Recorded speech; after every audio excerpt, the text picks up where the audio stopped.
அனைவருக்கும் வணக்கம். அரசியல் களம் சார்ந்த விஷயங்கள்ல செங்கோட்டையன் அவர்கள் சொல்லக்கூடிய அந்த ஒரு விஷயம் பார்த்தீங்கன்னா, தாவேக்காவினருக்கு மிகப்பெரிய நம்பிக்கைய கொடுத்திருக்கு. அவங்க எல்லாருமே ரொம்ப உச்சக்கட்ட மகிழ்ச்சியில இருக்கிறாங்க அப்படின்னே சொல்லணும்.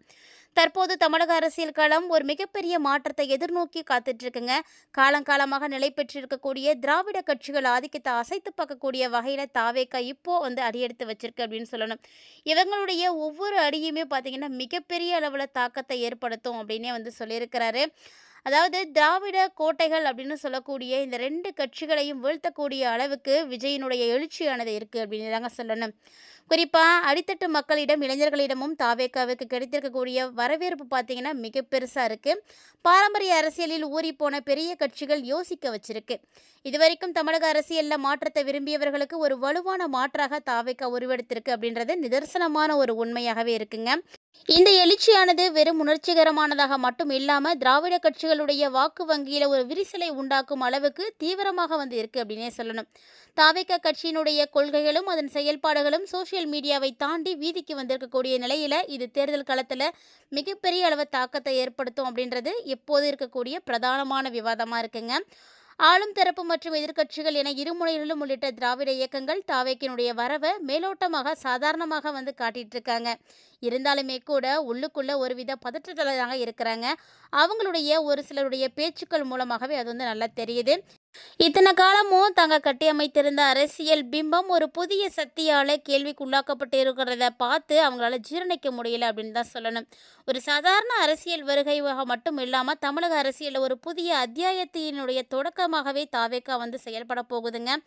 ஸோ வரக்கூடிய நாட்களில் லட்சக்கணக்கான தொண்டர்களுடைய ஆரவாரம் இருக்க போகுது அப்படின்னே சொல்லலாம்.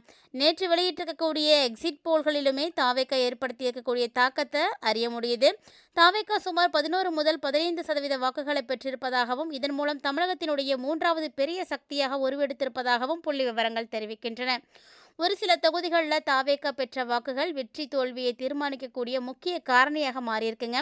குறிப்பாக 18 இருந்து 25 வயதுக்குட்பட்ட முதல் முறை வாக்காளர்கள் மற்றும் இளைஞர்களுடைய வாக்குகளை பெரிய அளவில் தாவேக்கா ஏற்றிருக்குன்னு சொல்லணும். இந்த வாக்குகள் பாரம்பரிய திமுக மற்றும் அதிமுக இரு திராவிட கட்சிகளுக்கும் செல்லக்கூடிய வாக்குகளில் ஒரு பகுதியை தன் பக்கம் இழுத்திருப்பது அப்படிங்கிறது தேர்தல் களத்தில் மிகப்பெரிய பேசு பொருளாக இருக்குது. திராவிட கட்சிகளுடைய கோட்டையாக கருதப்படக்கூடிய பல இடங்களில் தாவேக்கா பெற்றிருக்கக்கூடிய இந்த இரட்டை இலக்கு வாக்கு சதவீதம் இனி வரக்கூடிய காலங்களில் தமிழக அரசியல் இருமுனை போட்டியிலிருந்து மும்முனை போட்டியாக மாறும் அப்படின்றத உறுதிப்படுத்தியிருக்கனே சொல்லலாம். கண்டிப்பாக அற்புதம் நடக்க போகுதா அப்படின்றத எல்லாருமே எதிர்பார்த்துட்டு இருக்காங்க தான் சொல்லணும். தாவேக்கா பெற்றிருக்கக்கூடிய வாக்குகள் திராவிட கட்சிகளுக்கு ஒருவித திகைப்பை ஏற்படுத்துவதோடு மட்டுமல்லாமல் எதிர்கால அரசியல் கணக்குகளையும் மாற்றி போட இருக்கின்றது. பல இடங்களில் அதிமுக மற்றும் திமுக வேட்பாளர்களுடைய வெற்றி வாய்ப்பை தாவேக்கா வாக்கு பிரிப்பு கடுமையாக பாதித்திருப்பது அப்படின்றதே எக்ஸிட் போலுடைய முடிவுகள் வெளிச்சம் காட்டியுள்ளது. இதையெல்லாம் கணக்கிட்டு தான் தாவேக்கா உயர்மட்ட மாநில நிர்வாக குழு தலைமை ஒருங்கிணைப்பாளரும் முன்னாள் அமைச்சருமான செங்கோட்டையன் கட்சியினர் வளர்ச்சி குறித்து நம்பிக்கை தெரிவித்திருக்காரு. அத்தோடு தமிழக அரசியலில் ஒரு மாபெரும் அதிசயம் அரங்கேற போகுது அப்படின்றதையும் ரொம்ப துணிச்சலாகவே முன்வைக்கிறாருங்க. செய்தியாளர்களிடம் பேசிய செங்கோட்டையன் அற்புதம் நடக்கப் போகிறது, இந்தியாவை வியந்து பார்க்கக்கூடிய அளவுக்கு ஒவ்வொரு தேர்தலிலும் பார்த்தா தெரியும். இலங்கை, நேபாளம், பங்களாதேஷ், பஞ்சாப் என அனைத்து இடங்களிலும் கருத்து கணிப்புகள் பொய்த்து போய் மாற்றங்கள் ஏற்படுத்தியிருக்கின்றன. கருத்து கணிப்பு அப்படின்றது ஒரு குறிப்பிட்ட சிலரால் சொல்லப்படுறது மட்டும்தாங்க. ஆனால் மக்கள் அலை அப்படின்றது முற்றிலும் வேறுபட்டது. இதுவரைக்கும் தமிழக வரலாற்றில் மட்டுமில்லாமல் இந்திய வரலாற்றிலேயே இல்லாத அளவுக்கு ஒரு மக்கள் அலையை நம்ம பார்க்குறோம். விஜய் தலைமையில் விசில் புரட்சி தமிழகம் மட்டும் இல்லாமல் உலக அளவில் பேசப்பட்டு இருக்குன்னே சொல்லலாம். விஜய் 200 இடங்களுக்கு மேலே வெற்றி பெற்று தமிழகத்தை ஆழ்வார் அப்படின்றது மக்களால் தீர்மானிக்கப்பட்ட ஒன்று அப்படின்றத வரக்கூடிய மே 4ஆம் தேதி இந்தியாவை வியந்து பார்க்கக்கூடிய அளவுக்கு வசூல் சத்தம் ஒலிக்கும் அப்படின்றதான் முக்கியமான ஒரு விஷயமா இருக்குது. அப்போ மிகப்பெரிய அற்புதம் நடக்கும், இந்த இந்தியாவை ஆச்சரியத்தோடு பார்க்கும் அப்படின்னு மிக முக்கியமான நம்பிக்கையை கொடுத்துருக்காரு.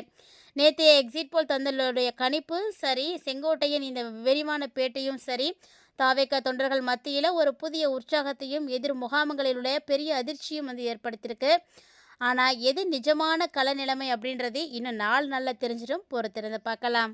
இது ஒரு பக்கம் போயிட்டுருக்க தமிழகத்தில் அதிமுக தலைமையிலான ஆட்சி அமைவது நிச்சயம் அப்படின்னு கருத்து கணிப்புகள் அப்படியே பழித்ததாக வரலாறு கிடையாது அப்படின்ற மாதிரி ஒரு சில தகவல்கள் எல்லாம் வெளியாகி இருக்கு. இந்த கருத்து கணிப்பு அப்படிங்கிறதெல்லாம் சும்மா எல்லாத்தையும் உடைத்து தான் அதிமுக ஆட்சி அமைத்திருக்கு அப்படின்றத அதிமுக பொதுச் செயலாளராக இருக்கக்கூடிய எடப்பாடி பழனிசாமி தெரிவித்திருக்காரு. கருத்து கணிப்புகள் அப்படின்ற பேரில் பொய்யான தகவல்களை பரப்பி அதிமுகவினரை திசை திருப்பக்கூடிய செயலில் திமுக வந்து செயல்பட இருக்குது அப்படின்ற மாதிரி தகவல்கள் எல்லாம் வெளியாகி இருக்குங்க. ஸோ திமுக வந்து நாடகம் ஆடுறது எப்போதும் ஒரு நாளும் வந்து எடுபடாது அப்படின்னு எடப்பாடி வந்து கூறியிருக்காரு.